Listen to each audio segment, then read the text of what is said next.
زکوٰۃ کی شرحیں کیا ہیں؟ یعنی آپ نے اپنی کتاب میں اس سے بیان کیا ہے کہ 2.5% تو ہے ہی، لیکن اس کے علاوہ 5% بھی ایک پہلو سے آپ نے بیان کی ہے پیداوار کی زکوٰۃ، پھر 10% بھی آپ نے بیان کی ہے، 20% بھی آپ نے بیان کی ہے، جبکہ عام طور پر اس کو 2.5% ہی کے حوالے سے بیان کیا جاتا ہے۔ عامت الناس اس طرح کی باتیں کرتے ہیں، اہل علم کیسے کر سکتے ہیں؟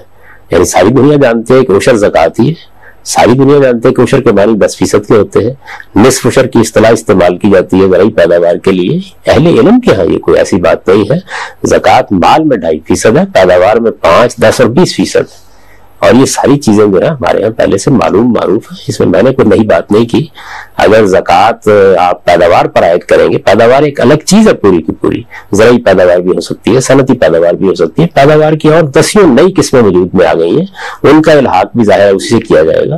تو پیداوار کی زکوٰۃ کا قاعدہ یہ ہے کہ اگر وہ محنت اور سرمایہ دونوں کے تعامل سے پیداوار ہو رہی ہے تو 5%، کسی ایک سے ہو رہی ہے 10%، اگر دونوں کے بغیر ہو رہی ہے تو 20%۔ یہ تعامل تھوڑا سا واضح کر دیجیے۔ مثال کے طور پر ایک زمین ہے جس میں دونوں چیزیں موجود ہیں، یعنی کسان ہل بھی چلاتا ہے، بیج بھی بوتا ہے، دونوں کام ایک طرح سے اس کے اندر ہوتے ہیں، تو اس پر انسان محنت بھی کر رہا ہے اور محنت کے ساتھ اخراجات بھی ہو رہے ہیں، تو انویسٹمنٹ بھی ہو رہے ہیں۔ جس طرح کہ آج کل آپ کی جو زراعت ہے یہ وہ بارانی زمین والی زراعت نہیں رہی کہ اللہ تعالیٰ کی طرف سے بارش ہو جائے گی تو آپ اس میں بیج پھینک دیں گے، اگ جائے گا تو اگ جائے گا، نہیں تو نہ ہوگا۔